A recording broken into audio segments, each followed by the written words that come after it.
Hey gardening friends, ready to grow healthier plants, bigger harvests, and smarter gardens? Let's get started. What if the bag of fertilizer you bought last spring is actually making your soil weaker every single year? And what if the most powerful method for growing rich, living, productive soil was already written down in plain language 2,000 years ago, and it will cost you absolutely nothing to use it starting this weekend? Welcome to the Smart Gardener. If this is your first time here, I am glad you found us, and I would love it if you hit that subscribe button so you never miss what we share out here. We put out new videos every week, and every single one is built around the kind of practical, honest gardening knowledge that actually holds up over time. Now, here is something worth sitting with for a moment. Americans spend billions of dollars every single year on bags of fertilizer, soil amendments, and garden products. And yet, for many of us, the soil in our beds feels a little harder, a little thinner, and a little less alive than it did 10 years ago. Something is missing from the advice we have all been getting. Today, I want to share 4 things that ancient Roman farmers put back into their ground, things that modern science has now fully confirmed, and I am going to show you exactly how to do every one of them with what you already have at home. Before I walk you through those 4 things, I want to share the idea that holds all of them together, because without it, the individual methods are just a list. With it, everything clicks into place and stays with you for good. The Romans did not feed their plants. They fed their soil, and then they let the soil feed everything else. That one shift in thinking is the whole secret, and it is the thing that most of the advice being sold to us today has quietly left out. Now, this was not one clever farmer with a lucky idea. This was written down, tested, and written down again by 4 different men across 250 years. The first was a stern old soldier whose little farm book is the oldest surviving piece of Latin prose, written around 160 years before Christ. Then came others, including a farmer from the southern coast of what we now call Spain, who put the whole system down in 12 careful books around the year 65. And then came a great collector of knowledge who died with his boots on when a volcano buried the towns below it in the year 79. 4 men, 2.5 centuries, the same quiet message every single time. Put back what you take out. One of them wrote something I keep coming back to. He said the earth does not grow old, and it does not grow tired, not if you feed it right. When your ground stops giving, he said, that is not the land wearing out. That is the gardener falling down on the job. If that sounds familiar, it might remind you of the old farmer's almanac your father kept hanging on a nail by the kitchen door. Same spirit. Practical wisdom, tested by people with dirt under their nails, passed down because it worked. And now I want to show you exactly what they did. So let me walk you through the 4 things they put back, one at a time. Because each one builds on the last, and by the time we get to the end, you are going to see how they all work together as a single living system. The first thing is aged manure. And I want to be very clear about the word aged, because it matters more than most people realize. Fresh manure is loaded with weed seeds, thousands of them. And if you spread it green onto your beds, you are not feeding your garden. You are planting a weed crop you will spend all summer pulling. What these old farmers did instead was keep 2 separate pits side by side. One was fresh and working. The other was finished, dark, crumbly, and smelling like the floor of a pine forest after a warm rain. That finished pit is what went onto the soil, never the fresh one. The heat generated inside a working manure pile, what we now call hot composting, kills those weed seeds dead before they ever get a chance. Every county extension office in this country will tell you the exact same thing today. And here is a detail I love, because it shows just how carefully these farmers were paying attention.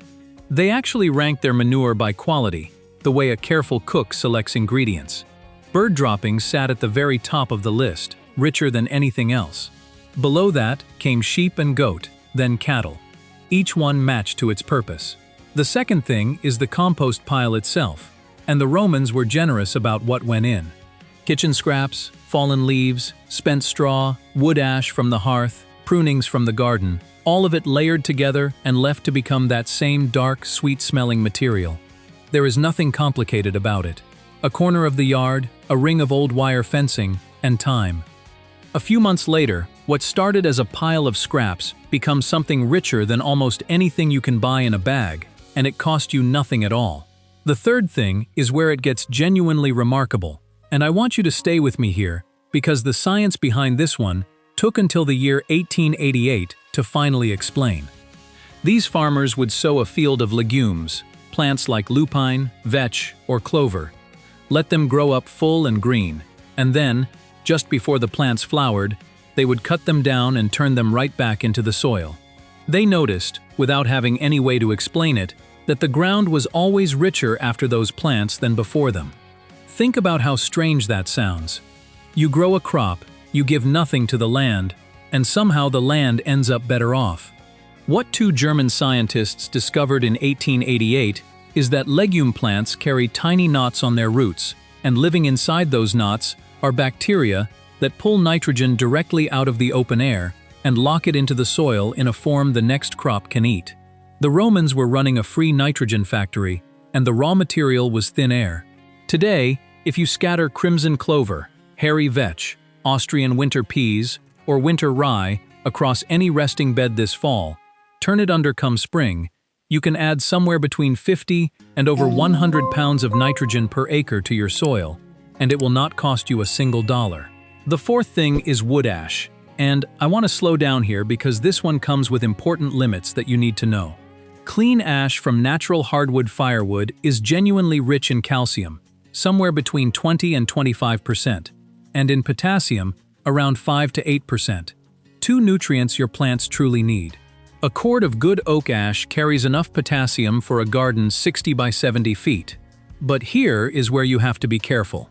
Wood ash raises the pH of your soil, it sweetens it, and while a little sweetening on sour ground is a fine thing, too much will cause real problems. Oregon State University Extension recommends no more than 10 pounds per 100 square feet per year. And always test your soil first. Keep it well away from blueberries, azaleas, and rhododendrons, because those plants want acidic soil and ash will make them miserable. And one rule that is not optional: only ever use ash from clean, natural firewood. Never from painted wood. Never from pressure-treated lumber. Never from a trash fire. That kind of ash can carry toxic materials you absolutely do not want anywhere near your vegetables. And threading through all four of these methods is a fifth principle that ties everything together: rotation. Never plant the same thing in the same spot 2 years running. It is the simplest way to make sure your soil never gets bled dry of the same nutrients over and over again. Now, I know some of you might be wondering whether any of this actually holds up when you put it to a real scientific test over a long period of time. And the answer to that question is one of the most satisfying things I have come across in all my years of following this subject. Right here in America, at the University of Illinois in Urbana-Champaign, there is a patch of ground called the Morrow Plots. They were established in 1876, which makes them the oldest continuously running agricultural experiment in all of North America, and the second oldest in the entire world. This year, 2026, those plots are celebrating their 150th anniversary, 150 harvests, all recorded. The data was digitized and made publicly available in 2023, so anyone can now look at the full record. And what 150 years of American soil science confirms is exactly what those Roman farmers were doing. The plots that received manure and crop rotation built up higher levels of organic matter in the soil over time. And over the long run, they needed less outside input to produce the same results. The university has already established a new research field that will run for another 150 years, because they understand that some truths only reveal themselves across generations. But here is where I want to take you somewhere that I think will genuinely change the way you see your garden. Because the real story is not happening above ground. It is happening right beneath your feet, in a world so alive and so complex that most of us have never stopped to think about it. According to the USDA Natural Resources Conservation Service, a single teaspoon of healthy garden soil, about as much as would balance on the tip of your finger, contains somewhere between 100 million and 1 billion bacteria, representing between 20,000 and 30,000 different species. That same teaspoon holds several yards of fungal threads, thousands of protozoa, and dozens of beneficial nematodes. The total mass of living organisms in just 1 acre of healthy topsoil is roughly equivalent to the weight of 2 full-grown dairy cows, all of them working silently and constantly beneath your feet every single day. And the partnership between plants and soil fungi is one of the oldest relationships on this planet. Mycorrhizal fungi connect with roughly 80% of all land plants, threading out through the soil far beyond where any root could reach, pulling in water and minerals and trading them back to the plant in exchange for a little sugar. This relationship has been going on for more than 400 million years. It is the oldest trading system in the history of life on Earth. Earthworms are doing their part too. Their castings contain 50% more organic matter than the surrounding soil, and their tunnels create natural channels for air and water that no garden tool you own could ever replicate. When you feed your soil with organic matter, you are feeding this entire living community. When you rely on synthetic fertilizers alone, year after year, the salts in those products gradually shrink and damage that community, and the soil slowly loses the very life that makes it work. And here is something that connects your backyard to something much larger. Something I want you to think about as a gardener who is in this for the long haul. The world's soils store 3 times more carbon than the entire atmosphere. Every time you add compost to your garden, you are helping pull carbon dioxide out of the air and lock it into the ground. The Environmental Protection Agency and the USDA are both actively encouraging home composting right now.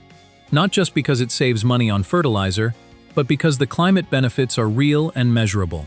Soil rich in organic matter also holds water far better during drought and absorbs heavy rain far better during storms. The resilience that your community needs in the face of changing weather patterns starts, quite literally, in your own backyard. So, there they are. Aged manure, the compost pile, a cover crop of legumes turned under in spring, and a careful once-a-year dusting of clean wood ash. 4 things, plus the simple habit of rotation. None of them require a trip to the store. All of them can be started this weekend with what you already have. And please, do these the smart way. Work in the cool of the morning before the heat settles in. Keep your water close. Pull up a stool when you are spreading that mulch if your knees would rather you did. There is no prize for suffering in the garden. The Romans took the long, slow, easy road, and it is the road that lasts. Here is what I want to leave you with.